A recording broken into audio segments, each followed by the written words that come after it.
जय हिंद साथियों। स्वागत है सभी का। आज हम चर्चा करेंगे G20, जिसकी अध्यक्षता भारत को मिली है और कई सारी मीटिंग्स हमारे देश में हो चुकी हैं, कई सारे शहरों में, और भारत को ये पहली बार अध्यक्षता मिली है। तो G20 का पूरा फुल फॉर्म होता है ग्रुप ऑफ 20। इसमें 19 देश हैं और एक यूरोपीय यूनियन है। तो ये हमारे देश का लोगो है। G20 का पूरी बेहतरीन तरीके से बनाया हुआ है। वसुधैव कुटुम्बकम थीम है, one earth one family one future. तो कब और कैसे शुरुआत हुई G20 की? देखो क्या हुआ था, 1997 में एशिया में वित्तीय संकट चल रहा था। ठीक है, तो इसकी शुरुआत कैसे हुई? इसकी शुरुआत हुई 3-4 देशों में, जिसमें विशेष थे Thailand, Indonesia, south Korea. Number 1 Thailand, Indonesia, south Korea. इनमें क्या था, सबसे पहले थाईलैंड ने क्या किया, अपने मुद्रा का अवमूल्यन कर दिया। अवमूल्यन क्या होता है कि अपने देश में मुद्रा और ज़्यादा प्रिंट कर लेना। इससे क्या होगा, विदेशी स्तर पर आपकी मुद्रा का जो है वैल्यू कम हो जाएगा, क्योंकि आपके पास जितना प्रोडक्शन है उसी हिसाब से आपकी मुद्रा रहती है। थाईलैंड ने क्या सोचा कि हम विदेशी निवेश ज़्यादा कर पाएंगे, इसलिए उसने ज़्यादा से ज़्यादा प्रिंट कर लिया अपना करेंसी, और उससे उसकी करेंसी का अवमूल्यन हो गया। क्योंकि अभी जैसे हमारे देश का जो डॉलर है, $1 में 80 रुपये के आसपास है। अभी अगर $1 अगर बोला जाए, ये कितना 80 रुपीज़ के आसपास है। ठीक है, अब इसमें अगर मान लो हम और ज़्यादा प्रिंट कर लें, तो ये तो $1 है, $1 ही रहेगा। ठीक है, लेकिन ये जो है ना, 80 रुपये की जगह 100 रुपये हो जाएगा। तो जैसे ही हमारी जो करेंसी है उसका लेवल डाउन होता जाएगा, कमज़ोर होती जाएगी, और तो इससे क्या होगा, इसका अवमूल्यन हो जाएगा, मुद्रा का अवमूल्यन हो जाएगा। तो ऐसे ही थाईलैंड ने क्या किया, अपनी करेंसी का अवमूल्यन कर लिया। तो अवमूल्यन करने से क्या हुआ, उसमें और ज़्यादा महंगाई आ गई। तो ऐसे ही थाईलैंड को देखकर इंडोनेशिया, साउथ कोरिया ने भी अपनी मुद्रा का अवमूल्यन कर दिया, करेंसी का अवमूल्यन कर दिया। तो इससे क्या हुआ, इन्होंने क्या सोचा कि विदेशी निवेश इनको ज़्यादा मिलेगा, पर इनकी ये सबसे बड़ी भूल थी। उनका देश में क्या है, संकट बढ़ता गया। ऐसे करके पूरे एशिया में संकट बढ़ गया। तो इसमें क्या था, मध्यम आय वाले देशों को शामिल किया गया। उसके बाद क्या हुआ, वैश्विक वित्तीय स्थिरता को स्थिर रखने के लिए G20 का निर्माण किया गया था। वित्तीय संकट शुरू हुआ था 1997 में, बट ये हमारा G20 की शुरुआत हुई थी 1999 से। इसमें क्या है, दुनिया के 2/3 आबादी लगभग शामिल है, और इसमें विश्व की GDP का 85% हिस्सा शामिल है। समझो, 85% पूरी विश्व की GDP का हिस्सा शामिल है G20 में। और वैश्विक व्यापार भी 75% शामिल है। पूरे विश्व में जितना भी व्यापार है वो भी 75% शामिल है G20 में। समझो कितना बड़ा ये ग्रुप है। उसके बाद G20 क्या होता है कि इसमें क्या है, 4-4 के ग्रुप बना रखे हैं। तो इसमें ग्रुप ऐसे बनाए हैं कि 4 से अधिक किसी भी ग्रुप में 4 से अधिक देश नहीं रह सकते हैं।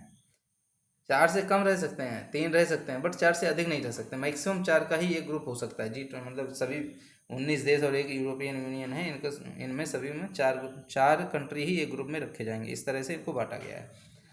और इन 20 G20 के अलावा इसमें क्या है, कुछ देश जो हैं वो परमानेंट अतिथि हैं। वो अतिथि देश के नाम से ही जाने जाते हैं। इसमें क्या है, एक परमानेंट अतिथि स्पेन है जो स्थायी है, बाकी बदलते रहते हैं। तो जिसमें जो अतिथि देश हैं उनमें क्या, कौन से, बांग्लादेश है, इजिप्ट है, नाइजीरिया है, ओमान है, संयुक्त अमीरात है, सिंगापुर है, ये सब शामिल हैं अतिथि देश में। तो ये परमानेंट इनको बुलाया जाता है जहाँ भी सम्मेलन होगा, और इन जो अध्यक्षता है वो हर देश को 1 साल के लिए दी जाती है। तो अभी भारत को पहली बार मिली है 1999 से। तो 1999 में जब इसकी स्थापना हुई थी, तब इसका पहला जो सम्मेलन है वो दिसंबर 99 में जर्मनी के कैपिटल जो है बर्लिन में हुआ था। और पहला शिखर सम्मेलन नवंबर 2008 में हुआ था, जिसमें सभी देशों के राष्ट्रीय अध्यक्ष भी शामिल हुए थे। मतलब राष्ट्रपति, प्रधानमंत्री, जो भी राष्ट्र का मेन मुखिया होता है वो शामिल हुए थे। तो पहला सम्मेलन कब हुआ था, दिसंबर 99 में जर्मनी की कैपिटल बर्लिन में। और पहला शिखर सम्मेलन इसीलिए बोला गया क्योंकि इसमें शिखर के लोग शामिल हुए। शिखर मतलब ऊंचाई के लोग, ऊंचाई मतलब राष्ट्राध्यक्ष, राष्ट्रपति, प्रधानमंत्री, जो भी जिस देश का सबसे उच्च इंसान होता है, उच्च पद होता है, वो शामिल हुए थे। ठीक है, 2008 से ये क्वेश्चन आ सकता है। 2008 से G20 में राष्ट्रीय अध्यक्ष शामिल होना शुरू हुए थे। उससे पहले तक इनके रिप्रेजेंटेटिव देश के कोई भी चले जाते थे। ठीक है, नेक्स्ट देखते हैं 1909 में क्या हुआ एशिया में, ये तो पूरा हमने कवर कर दिया है। उसके बाद G20 क्या है, दुनिया की 20 मजबूत अर्थव्यवस्था देश के और देश के वित्त मंत्री और केंद्रीय गवर्नर को बुलाया जाता है। तो G20 जो है दो तरीके से है, एक तो हमारा शेरपाओं के आधार पे होता है, इसके आगे चर्चा करेंगे, और एक वित्त मंत्री और जितने भी केंद्रीय बैंक के गवर्नर उनको बुलाया जाता है। इस संगठन का उद्देश्य क्या है, विश्व के समक्ष जो भी आर्थिक चुनौतियां हैं उनको आपसी में चर्चा करना है और उनका हल निकालना है। तो इस संगठन का मेन उद्देश्य यही है। हालांकि 2008 में वैश्विक मंदी के बाद देशों के राष्ट्राध्यक्ष इसमें शामिल होने लगे थे, तब अभी क्या है, इसका थीम धीरे धीरे बदलता जा रहा है। इसीलिए हर साल हर कंट्री को इसकी अध्यक्षता दी जाती है और फिर सभी शेरपा मिलकर जितनी मीटिंग होती हैं इसमें थीम का निश्चय करते हैं कि इस बार कौन सी ऐसी समस्या है जिसको हम सभी मिलके हल करें। और इसका मुख्यालय कहाँ अगर पूछा जाता है तो इसका कहीं भी मुख्यालय है ही नहीं, इसका कोई मुख्यालय नहीं है। और इसका अध्यक्ष का चुनाव कौन करता है, ट्रोइका के आधार पर किया जाता है। अब ट्रोइका क्या है, अध्यक्ष मतलब जैसे अभी भारत अध्यक्ष है, अब ये ट्रोइका के आधार पर किया जाता है। ट्रोइका क्या होता है कि जैसे अभी अध्यक्षता किसके पास है, भारत के पास। इससे पहले हमने किससे अध्यक्षता ली थी, हमने इंडोनेशिया से अध्यक्षता रिसीव की थी। हम किसको देने वाले हैं 2024 में, अध्यक्ष कौन है, किसको अध्यक्षता दी गई है, ब्राज़ील को। तो ये ट्रोइका हो गया जो अभी वर्तमान में अध्यक्ष है, और पीछे जो अध्यक्ष था, और भविष्य में जो आने वाले समय में अध्यक्षता करेगा। तो ये तीनों कंट्री को मिला के ट्रोइका बनता है। तो इससे क्या होता है कि हमारा हैंडिंग टेकिंग ओवर समय से चलता रहता है, एक कंट्री दूसरे को हैंड ओवर करेगा, दूसरा फिर फ्यूचर जो अध्यक्ष है उसको टेक ओवर हैंड ओवर कर देगा। तो ऐसे क्या है कि जो भी वर्क फ्लो है कंटिन्यू चलता रहता है। अब देखते हैं G20 में देश कौन कौन से शामिल हैं। G20 में कुल 19 देश हैं, 19 कंट्रीज, और एक यूरोपियन यूनियन है। ठीक है, उसमें कौन कौन से देश हैं, भारत है, अमेरिका है, चीन, रूस, Brazil, Canada, Argentina, Australia, France, Germany, Indonesia, Italy, Japan, Mexico, Korea गणराज्य, सऊदी अरब, दक्षिणी अफ्रीका, तुर्की, यूके और यूरोपीय संघ। ठीक है, ये टोटल 20 को मिला के G20 बोला गया है। ये एक हमने इमेज ली है जिसमें फ्लैग के आधार पर G20 का पूरा हमें कम से कम जो मेन कंट्रीज है उनके फ्लैग से भी हमें पहचानना चाहिए कौन सा है। हमारा कौन सा दिख रहा है, हमारा कहीं दिख रहा है, ये है हमारा इंडिया। सारे जहाँ से अच्छा हिंदुस्तान हमारा, ये है इंडिया। ओके, G20 के काम क्या है, G20 में क्या है, दो तरह के ट्रैक हैं। इनमें क्या है, एक तो वित्त मंत्री जो है बैठक करते हैं, सेंट्रल बैंक के गवर्नर होते हैं, और दूसरा ट्रैक होता है शेरपा ट्रैक। इसमें क्या है, हर कंट्री के शेरपा के द्वारा नेतृत्व किया जाता है। जितनी भी मीटिंग्स होती हैं मैक्सिमम मीटिंग्स में शेरपा शामिल होते हैं और शेरपा थीम का डिसाइड करते हैं। तो ऐसे करके अभी शेरपा का मतलब ये मत समझ लेना कि जो पहाड़ों में चढ़ाई करते हैं उनको शेरपा कहते हैं, ऐसा में गाइड करने वाले ये वो शेरपा नहीं है। ये शेरपा क्या है, ये शेरपा क्या होता है कि किसी भी राष्ट्र के द्वारा नियुक्त करना अपने राष्ट्र का प्रतिनिधि। मतलब जैसे दूसरे देशों में हमारे राजनयिक रहते हैं, तो वो राजनयिक कौन है, हमारे देश के प्रतिनिधि हैं। मतलब राष्ट्रपति, हमारे देश के राष्ट्रपति ने उनको अपने बिहाफ में भेजा है। मतलब अगर कुछ भी साइन मारना होगा तो वो राजनयिक साइन मारेंगे उस लेटर हेड में, और नीचे लिखा होगा for the president of India. तो इसका मीनिंग क्या हो गया, प्रेसिडेंट ऑफ इंडिया के बिहाफ में राजनयिक साइन करते हैं, तो वो हो गया, वो भी एक तरह के शेरपा बोल सकते हैं। बट यहाँ पे जो एग्जैक्ट वर्ड है उसका मतलब यही है कि जो G20 में जिस भी कंट्री से कोई भी दूसरे देश का प्रतिनिधि आता है उसको हम शेरपा बोलते हैं। तो वर्तमान में भारत के शेरपा का नाम क्या है, अमिताभ कांत। ठीक है, ये हमारे अभी वर्तमान में शेरपा हैं हमारे भारत के। ये नीति आयोग के CEO भी रह चुके हैं अमिताभ कांत। 2024 में G20 की अध्यक्षता ब्राज़ील के पास हो गया, ऑलरेडी बता दिया है। और भारत की G20 की अध्यक्षता 1 दिसंबर 2022 को हमने इंडोनेशिया से ली थी। हम 30 नवंबर 2023 तक हैं। उसके बाद 1 दिसंबर से हम फिर ब्राज़ील को हैंड ओवर कर देंगे।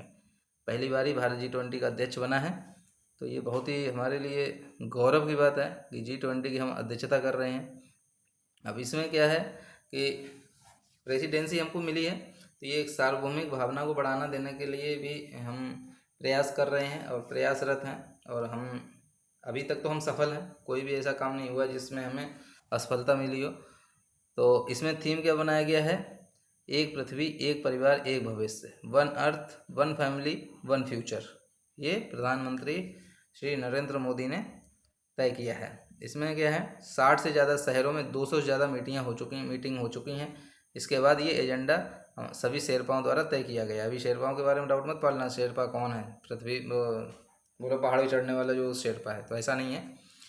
अभी जो फाइनल मीटिंग जो होने वाली है, राष्ट्राध्यक्ष जो है वो दिल्ली में आज कितनी तारीख होगी, 5 सितंबर, ठीक है। उसके बाद 8 से 10 सितंबर, मतलब 9 और 10 सितंबर को दिल्ली में G20 के राष्ट्राध्यक्षों की बैठक होने जा रही है। अभी बैठक तो होने जा रही है, लेकिन अभी सुनने में आ रहा है कि रूस के जो व्लादिमीर पुतिन हैं वो नहीं आ रहे हैं, और चीन के जो शी जिनपिंग हैं वो भी नहीं आ रहे हैं। तो पुतिन जी का तो मानते हैं कि हाँ उनका आना ठीक नहीं है, क्योंकि अभी रसिया यूक्रेन वार चल रहा है, तो उसमें उनको हो सकता है कुछ कंट्रोवर्सी का सामना करना पड़े। लेकिन चाइना वो क्यों नहीं आ रहे हैं, क्योंकि अब उनसे बातें ये पच नहीं रही हैं कि हमारा देश भारत जो है ऊंचाइयों को छू रहा है और उनको कम प्रसिद्धि मिल रही है, लेकिन उनसे ये बात पचेगी नहीं, इसलिए वो यहाँ आ ही नहीं सकते हैं। तो इसीलिए उन्होंने आने से इनकार कर दिया है। इधर आते तो वो देखते कि हाँ भारत देश कहाँ जा रहा है, किस स्थिति में है। तो वो ऑलरेडी वो उधर मीटिंग में गए थे ब्रिक्स में, तो उनको इतना सम्मान मोदी जी की तरह मिला नहीं, तो इस वजह से वो खफा हो गए और वो नहीं आएंगे।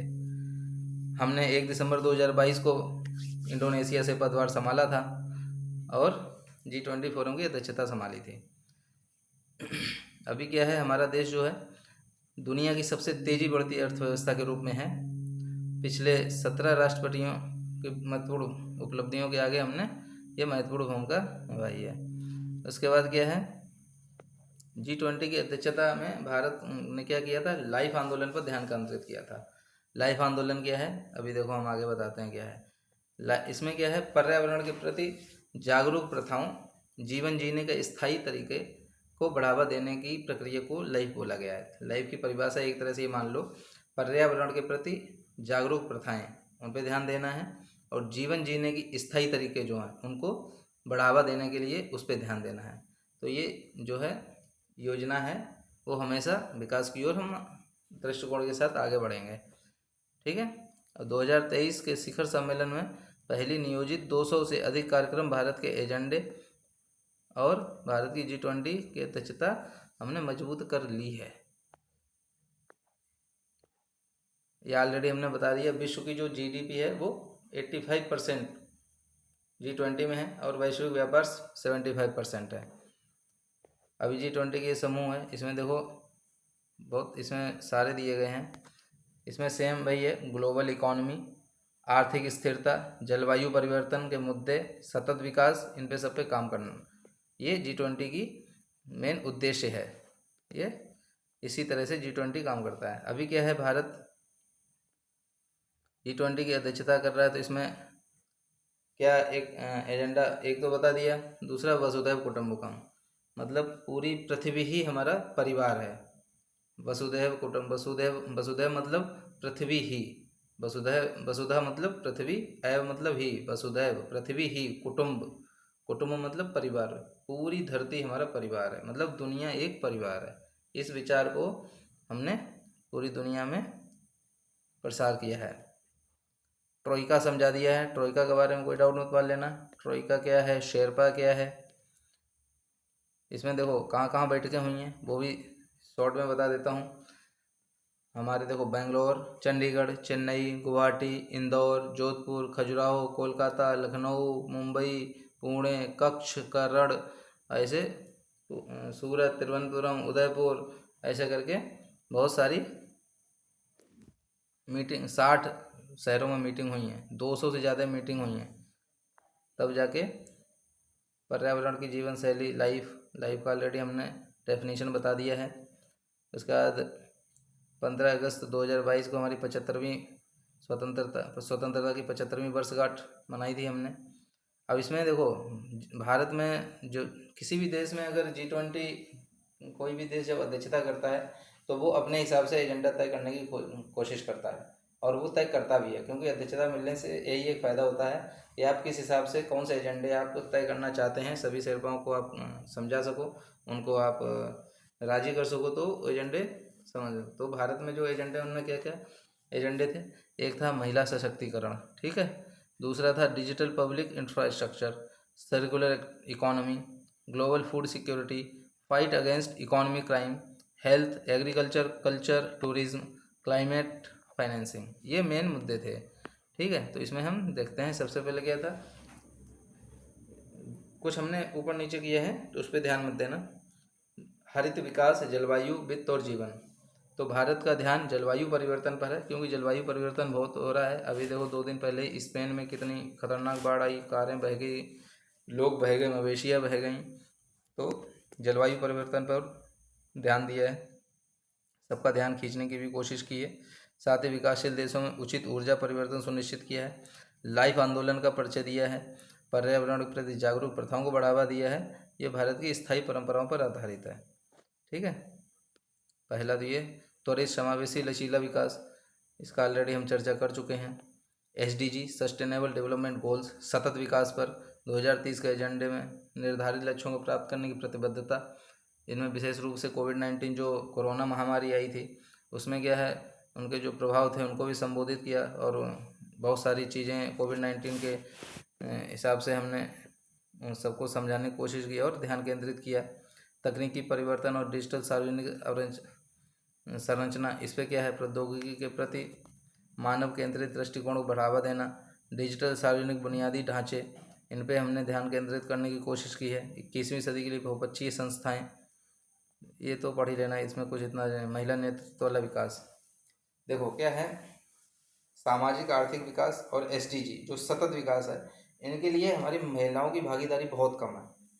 तो महिला सशक्तिकरण और प्रतिनिधित्व पर ध्यान दिया है और समावेशी वृद्धि और विकास पर जोर दिया है। तो हमने इस पर भी सभी का ध्यान खींचने की कोशिश की है कि महिला सशक्तिकरण को बढ़ावा देना है हर सेक्टर्स में। अभी देखो हमारी सेना में भी महिलाएं शामिल होने लग गई हैं, उनकी भर्तियां हुई हैं, ऑलरेडी ट्रेनिंग चल रही है। तो हम महिला सशक्तिकरण पर विशेष ध्यान दे रहे हैं। तो क्या नेक्स्ट हो सकता है अभी G20? अब इसमें क्या G20 नेक्स्ट क्या करना चाहिए? एक IMF है, World Bank, World Health Organisation और वर्ल्ड ट्रेड ऑर्गेनाइजेशन, ठीक है। इस पे इसके साथ भी साझेदारी करना चाहिए। उसके बाद वैश्विक जो, ये कहाँ से आ गया, उसके बाद वैश्विक सहयोग को प्राथमिकता देनी चाहिए। ध्रुवीकृत शक्तियों से चर्चा करनी चाहिए। रूस यूक्रेन संघर्ष है, तो ऐसे पहले तो इसी पे ठोस चर्चा और उन दोनों में सहमत बनानी चाहिए ताकि वार रुक सके, क्योंकि वार आजकल की दुनिया में वार जो है अल्टीमेट सॉल्यूशन नहीं है। क्योंकि देखो कोई भी वार होता है तो वार तो हो जाता है, उसके बाद क्या होता है, शांति समझौता होता है। हम आपस में बैठ के बात करते हैं और एक दूसरे की बातें समझते हैं और निर्णय लेते हैं, वार खत्म हो जाता है। तो ये जो मीटिंग है ये वार से पहले ही हो जाए तो कम से कम जो जन धन मान और हमारे सेनाओं का इतना मनोबल गिरना, कितने लोगों की मौत होती है, ये नरसंहार से तो बचा जा सकता है। जब मीटिंग ही करके सब सॉल्यूशन निकलते हैं तो वार जो है अल्टीमेट सॉल्यूशन नहीं होता है किसी भी समस्या का।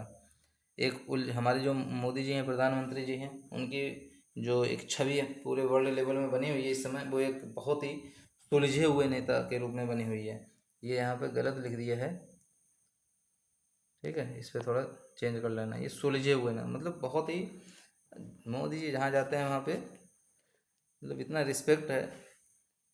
ये पपुआ न्यू गिनी कंट्री है, उनके जो प्रधानमंत्री जी, राष्ट्रपति जो भी थे, उन्होंने उनके चरण वंदन किया है, चरण स्पर्श किए।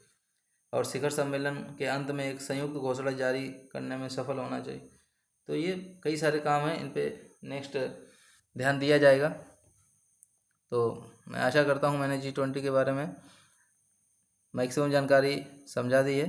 अगर कुछ छूट जाता है तो आप क्वेश्चन कीजिए, हम आपको उसके रिप्लाई करेंगे। चलो, अपना कीमती समय देने के लिए धन्यवाद। बड़ों का आदर करें, छोटों का सम्मान दें। शुक्रिया।